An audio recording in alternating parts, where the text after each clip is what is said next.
बिस्मिल्लाहिर्रहमानिर्रहीम अस्सलाम वालेकुम माय यूट्यूब फैमिली। आज मैं आप सबके साथ बर्गर बॉम्ब की रेसिपी शेयर करने जा रही हूँ, जिसे बनाना बहुत ही आसान है और ये इतना ज़्यादा टेस्टी लगता है कि आप यकीन करिए आपको बहुत ज़्यादा पसंद आएगा। तो आप एक बार इस रेसिपी को ज़रूर ट्राई करिएगा, मेरे कहने पे ये बहुत ही ज़्यादा मज़े का बनता है। तो चलिए फटाफट से रेसिपी स्टार्ट करते हैं। वीडियो अच्छी लगे तो लाइक और शेयर करना ना भूलें।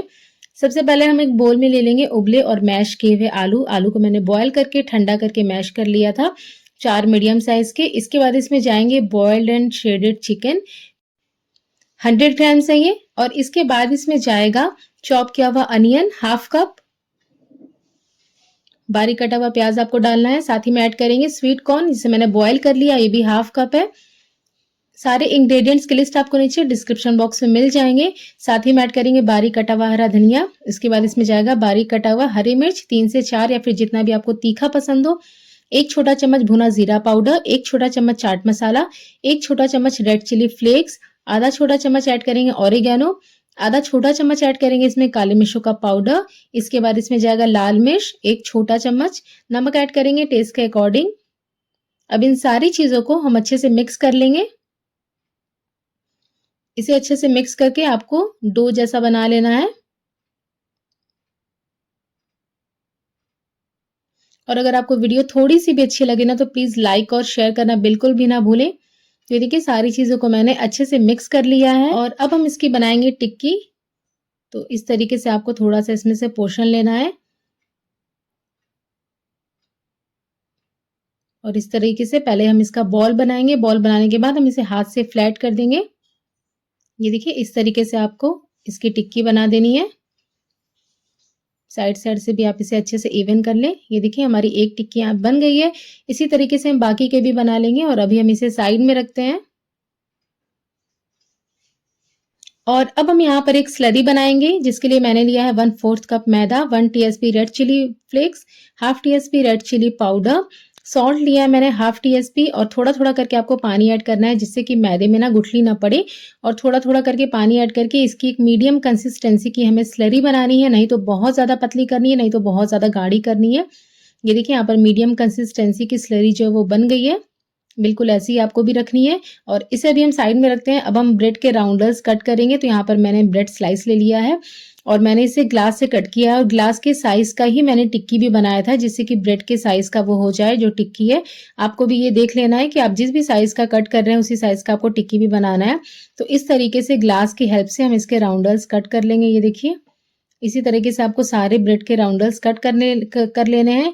और ये जो एजेस है ना, इसे हम फेंकेंगे नहीं, इसी का हम ब्रेड क्रम्स बनाएंगे, जो हम आगे रेसिपी में यूज करने वाले हैं इसे कोट करने के लिए।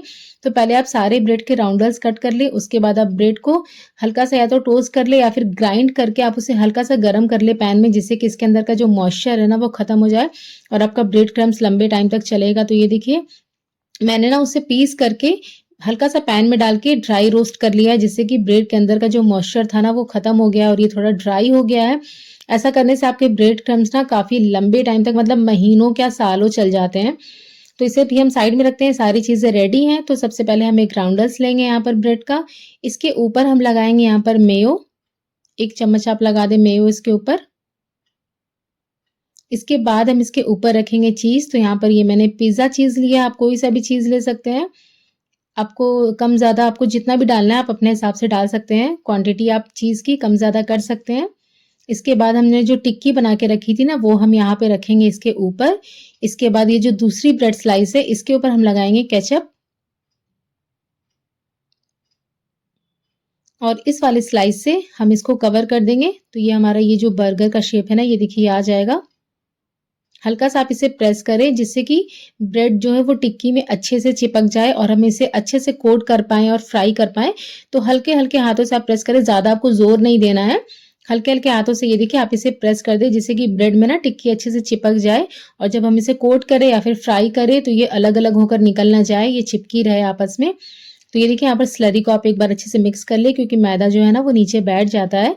और इस तरीके से आपको इसे अच्छे से डिप करना है स्लरी में। पहले आप ऊपर नीचे अच्छे से कोट करें।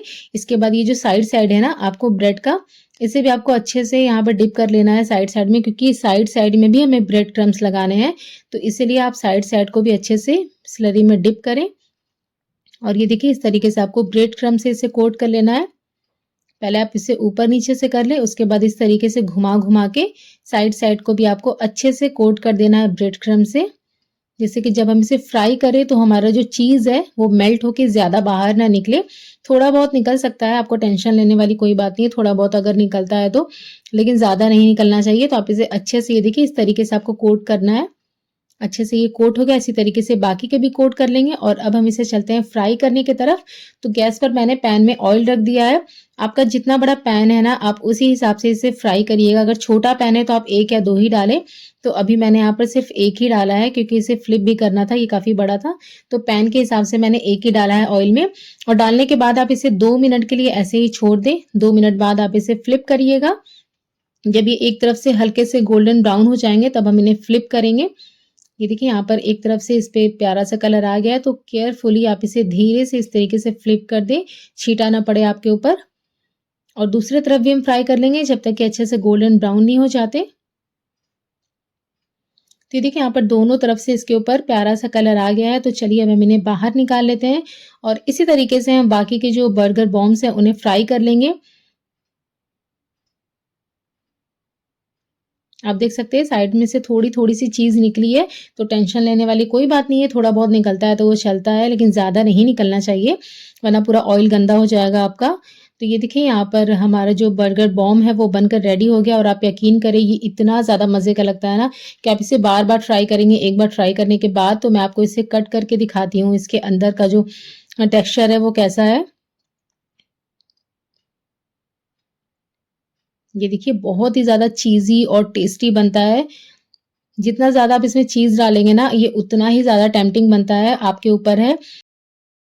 तो आप भी इसे ट्राई करें और अपने फीडबैक मेरे साथ शेयर करना बिल्कुल भी ना भूलें। मिलते हैं एक और नई रेसिपी के साथ, तब तक के लिए अल्लाह हाफ़िज़।